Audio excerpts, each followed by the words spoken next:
educating episode of the program Agric Economy on ARC and television, Mabushi, Abuja, Nigeria. I am your host, Khadija Uluwatoyin Amin. On today's episode of the program, we will be taking a look at agric investment at Panacea to economic growth. And to discuss that with us on this episode is no other person than Mr. Idokolo, one of our renowned economists in the house.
Good afternoon, sir. Thank you for having me. My name is Idokolo Bolade, and I'm an Agric Economist, and I'm very happy to be on the session today. Yes, investment in agriculture is very important for the fundamental growth of Nigeria. We all know that Nigeria is blessed with very fertile land. Nigeria is blessed with resources. And we have both human and natural resources as well that can really help us to grow agriculture. So it is noteworthy that the federal government is trying to invest heavily in agriculture, but so far so good, it is not enough. So the government needs to look at more areas of partnership with the private sector and also international organizations like the Food and Agriculture Organization, African Development Bank, and other international organizations that can help to actually bring both expertise and research results to really help the agricultural sector. For a country like Nigeria that boasts over 200 million population, and with the level of poverty in the land and unemployment, investment in agriculture will really reduce unemployment in Nigeria if it is focused on.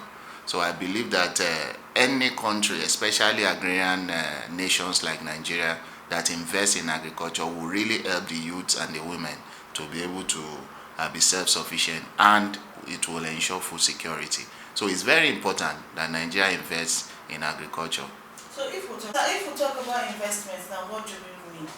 Yes, when we talk about investment, we need to invest in human resources, we need to invest in equipment, we need to also invest in research and accessibility to funds.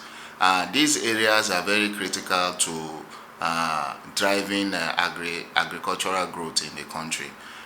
We also need to sensitize the private sector in the area of agribusiness to ensure that we provide the enabling environment for them to be able to actually invest in agriculture. There are some states in the United States, for example, that they solely depend on agriculture, and they are turning out GDP that is far above what is obtainable in Nigeria, just states. So Nigeria needs to provide enablement for both the farmers and the private sector to actually invest in agriculture. So we need the area of research methodology, good yields of crops, and also we need the area of accessibility to funds for both the small-scale farmers and the large-scale agribusiness. We also need human resources and technical support. I know that government is coming back to what we call Agric Extension now, but we need to actually enlarge that and ensure that the Agri Extension brings quality to the table. So Nigeria as it is now, with the various interventions of government and most especially the Central Bank of Nigeria, we have been able to be self-sufficient in some food crops like rice and maize for now. Nigeria is the highest producer of rice and maize in the African continent presently. And this was brought about by the intervention of government through the Central Bank of Nigeria in assessing single-digit loans for farmers to be able to grow these crops. We have also gone a little further in the area of processing of agri produce, which is also very, very important when we are talking about agri investment. We discovered that they call Benue State the food basket of the nation. But over time, you discover that after the rainy season, most of the food products that are harvested in Benue get to ruins because there is no further processing of those products. So the Nigerian government should ensure that there are post-processing machineries to be able to retain and conserve the agricultural produce that are coming out. It's noteworthy that recently, I think yesterday, the Nigerian president commissioned the Immortal Rice Mill in Lagos State. It is really helping to ensure that we create jobs and also to achieve food sustainability in the country. This kind of initiative should be replicated in almost all the agrarian states in Nigeria so that we can be able to have one, food security and employment for our teeming youths. So the government needs to look at these critical areas and also ensure that when there is research and technical input, it should be centered on high yield crops to be able to meet up with what we have on ground.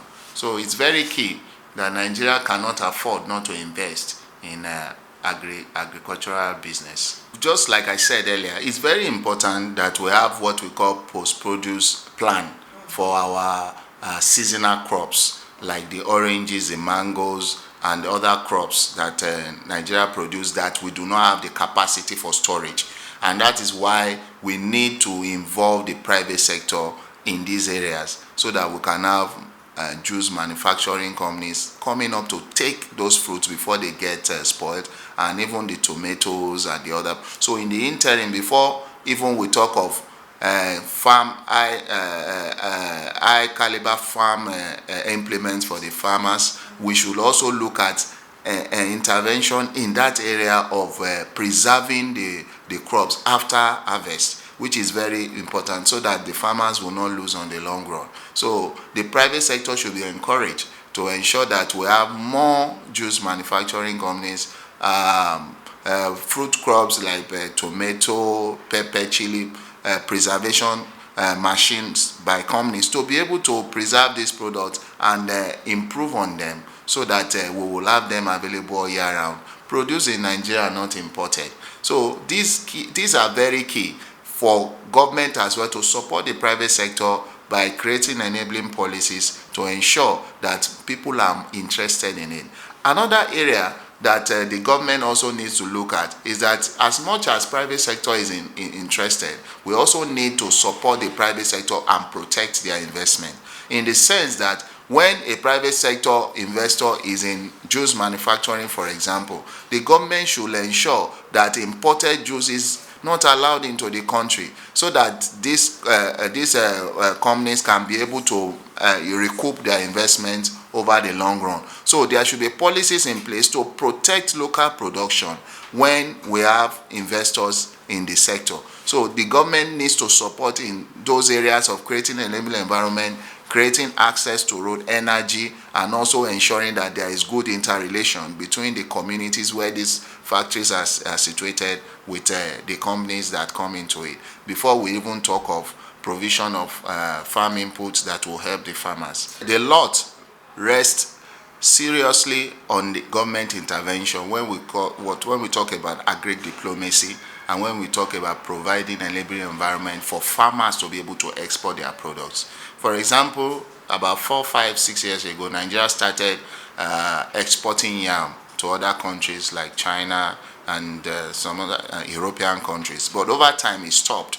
Whereas countries like Ghana were still exporting their yam and cowpea because certain standards were not met by Nigerians. So I believe that the Nigerian government needs to liaise with our various embassies in those countries that these products are needed, to ensure that we talk with the experts that are going to inspect these products to conform with the standard that is exportable to those countries, so that at the end of the day it will not get to the warehouses where it will be exported and they will eventually not meet standard. What other country does is that they have a reasonable liaison with the countries that they are going. They are experts that are going to ensure it meets standard, comes to those countries, view them, give advices to ensure that they meet the set standard so that they will not be returned. There are standards to be met when you are exporting fresh agricultural products. Even when you are exporting processed agricultural products, there are standards to be met when you are exporting them to other countries. So Nigeria should ensure that there is a liaison between those countries that we're exporting to and Nigeria.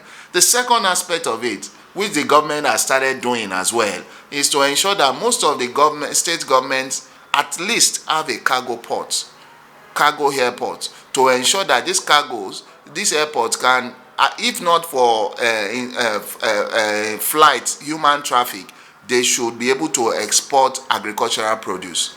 For presently, I think we have about 5 to 6 cargo airports in Nigeria that are doing that, but we can do better in a country that has 36 states. So that area is where government needs to also intensify. There is nothing wrong in Benue State, for example, having an airport that has cargo section that is very active, and some other states like that. So government needs to look into that aspect to ensure that the process of bringing those produce from the farms to where it will be standardized and getting it exported is seamless for the farmers. The second aspect which the government has also intervened is in the area of forest repatriation by exporters, which gives incentive to those exporters when the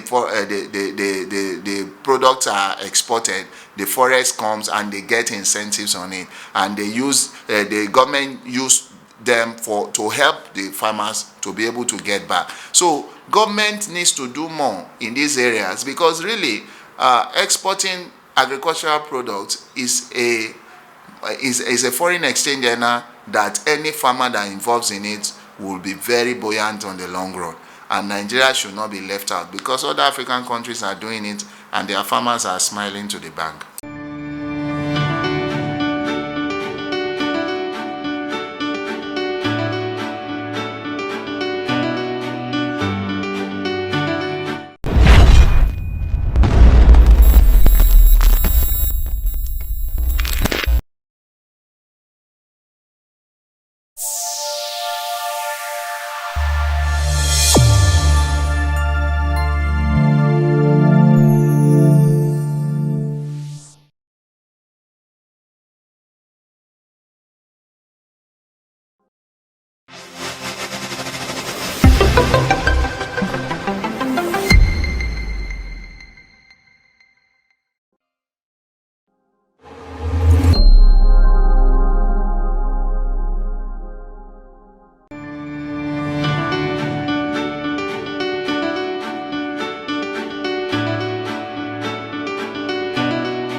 When you are exporting agri products, for example, by sea, you have to add what they call preservation to it, to ensure that it meets a certain standard, so that when it gets to those countries, it will be easier and it will still be in its state that is edible.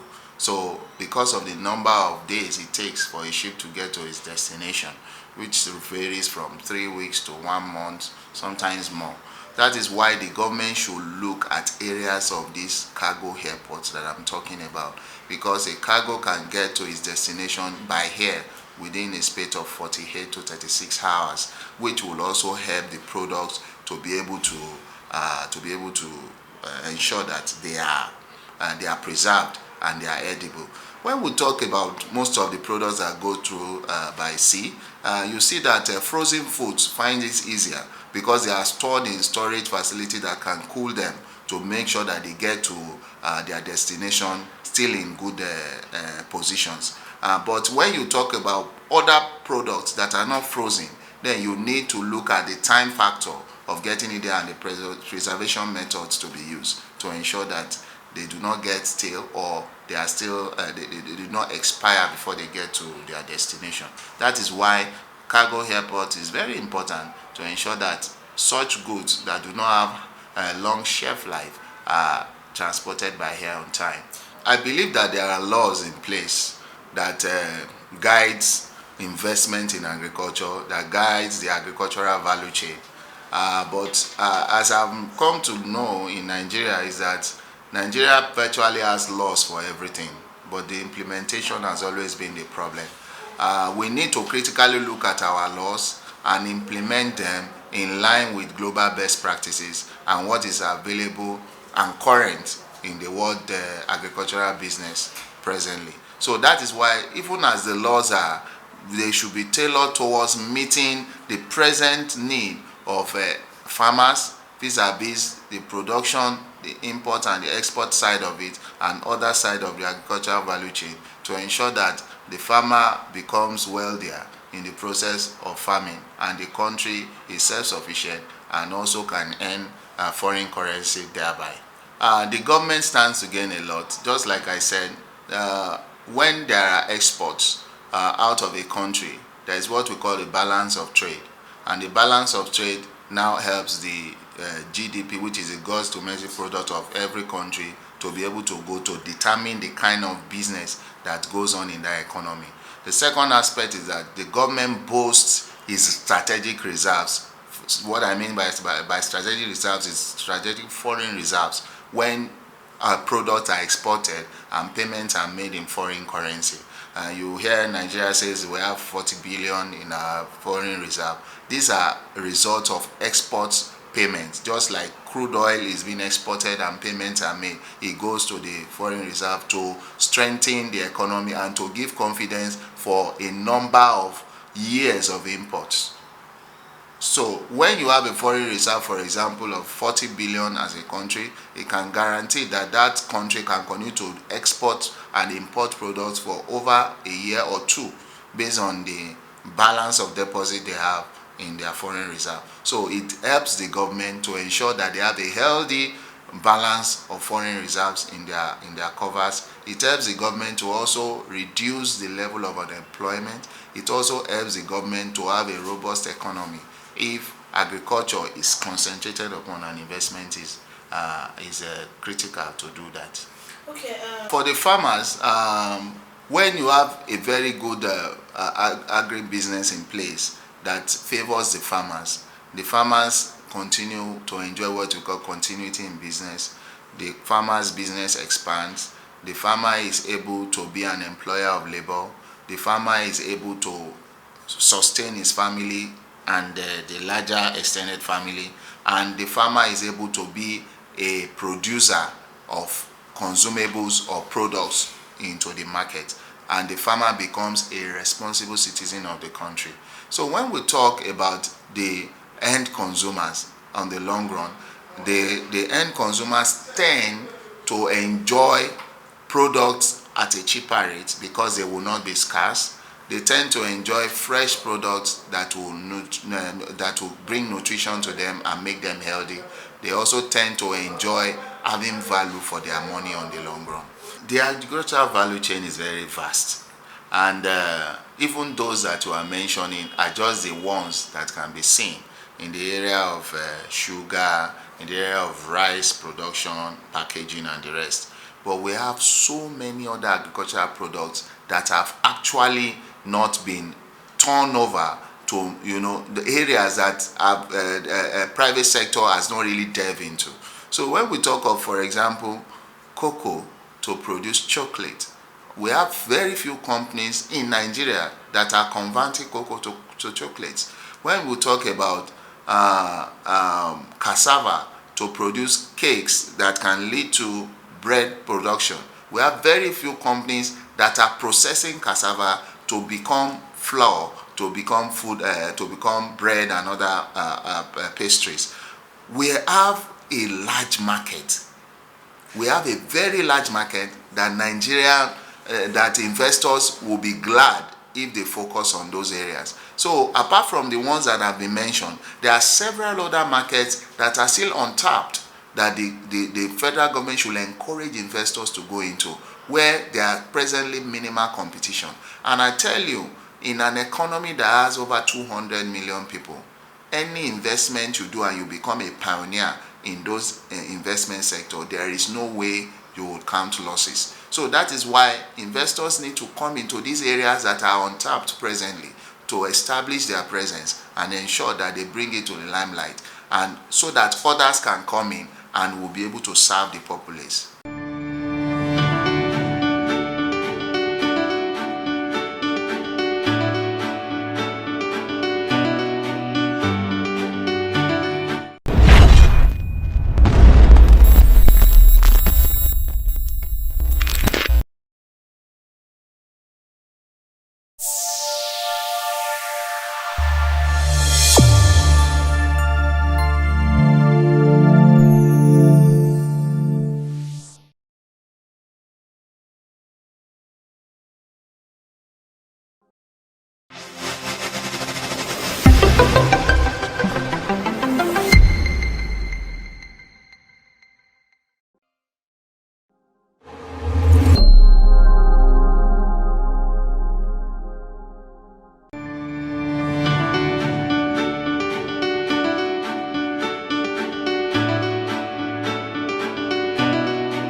That's how we wrap it up on this episode of the program. I guess you really enjoyed it, and of course, you've learned one or two things from our guest on the program. Thank you very much for coming, sir.